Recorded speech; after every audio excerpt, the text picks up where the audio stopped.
Hai, Assalamualaikum. Hari ni PY bersama-sama geng PY yang lain. Ada Mak, ada anak-anak saudara dan juga ada adik PY. Kita orang akan pergi ke Melaka. Tak tahu nak pergi mana lagi, kejap lagi. Tapi mula-mula kita orang nak sarapan dulu. Sebab dekat Muar je orang sarap sate. Sebab biasa kat tempat lain sebelum ni orang biasa sarapan biasa-biasa je kan. Tapi kat Muar dia lain sikit. Kita sarap sate, mi rebus, lontong, ada macam-macam lagi. Okay, nanti kejap lagi kita sambung lagi. Bye. Abang nak makan apa bang?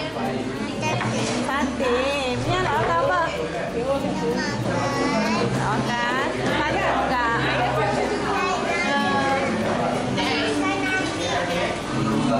Abang. Ni. Dia dah ada. Tak malah tidak nak. Tak tahu semua tengah makan. Abang, makanlah, jangan asyik guna air je. Okey, kita semua dah sampai. Hai, lambai sini. Sini.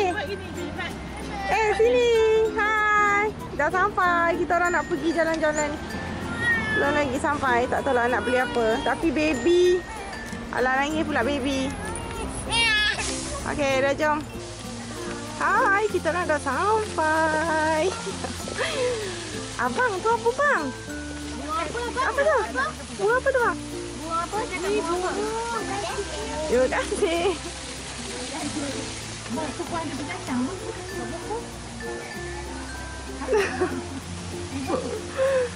Wah, sebenarnya pergi ni melanjut budak je ni. Gosh. Apa?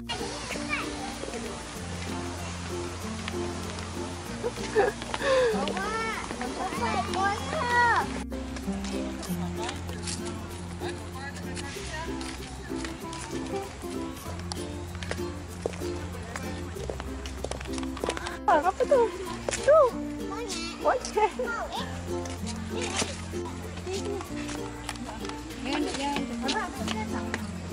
Abang yang hulur tangan bang? Tak tengok.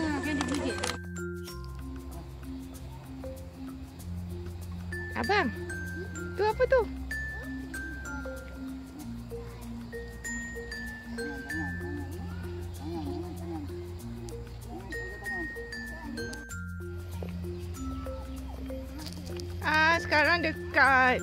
Sekarang ni kita orang dekat rumah kancil.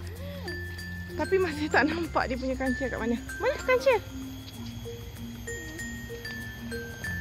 Tak ada pun. Mana? Oh, ni kancil. Tengok tu.